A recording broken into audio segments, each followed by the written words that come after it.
আমাদের এলাকায় এক হাজী সাহেব হজ করে আসার পরে 20 রাকাত তারাবি পড়তো আগে, এখন 8 রাকাত পড়ার পরে তাসবিহ নিয়ে বাড়িতে মসজিদ থেকে পালিয়ে যায়। ইমাম সাহেব জিজ্ঞেস করলো, এ হাজী সাহেব 20 রাকাত পড়ছিলেন আগে 8 রাকাত কেন? তো বলছে আমি স্বচক্ষে দেখে আসলাম মক্কা মদিনায় গিয়ে ওখানে যেখান থেকে ইসলাম প্রচার হয়েছে সেখানে তারাবি হচ্ছে 8 রাকাত, তো আমি এখানে 20 রাকাত পড়বো কেন? বলে না এরকম হাজী পাওয়া যায় না, যায় না? আছে না এরকম হাজী? আছে। আচ্ছা, ওই হাজী সাহেবকে জিজ্ঞেস করা হলো, হাজী সাহেব আপনি কোন মাসে হজ করতে গিয়েছিলেন? বলুন, হজ করতে যায় কোন মাসে? কিছু জানে না রে ভাই, তাহলে তো উল্টা পাল্টা হবেই। হজ করতে যায় কোন মাসে? কুরবানির মাসে। কোন মাসে? জিলহজ্জ মাসে, জিলহজ মাসে হজ করতে যায়।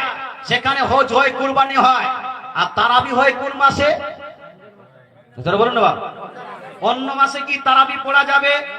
শাওয়াল মাসে তারাবি পড়া যাবে? জিলকাদা জিলহজ্জ মাসে কি তারাবি পড়া যাবে? মুহররম সফরে কি তারাবি পড়া যাবে? তো তারাবি হয় রমজান মাসে, হজ হয় কুরবানির মাসে।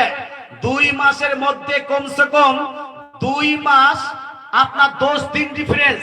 এবার বলুন তো, একজন হাজী সাহেব হজ করতে গিয়ে ওখানে 8 রাকাত তারাবি দেখে এসেছে, তার এই হাজীকে তার কাটা হাজী বলা যাবে না? যাবে না? এই তার কাটা হাজী হবে না? হবে না? মুসলমান কিন্তু এই তার কাটা হাজীরাই সমাজের মধ্যে গন্ডগোল পাকিয়ে 8 রাকাত তারাবি পড়ার চেষ্টা করে। এবার শুনুন, আমরা সুন্নিরা জান গেলেও আমাদের যদি হাঁটু চলে যায় তারপরও আমরা 8 রাকাত আসবো না। 20 রাকাত চলছে, আগামীতে 20 রাকাত চালাচ্ছি, আগামীতে চলবে কি চলবে না? কেন চলবে?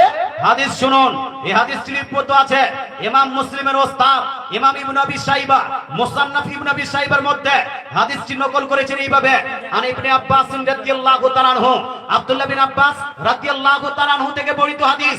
উনি বলছেন, কানা রাসূলুল্লাহ সাল্লাল্লাহু তাআলা আলাইহি ওয়াসাল্লাম ইউসাল্লি ফি রমাদান 20 রাকাতান ওয়াল বিত্র।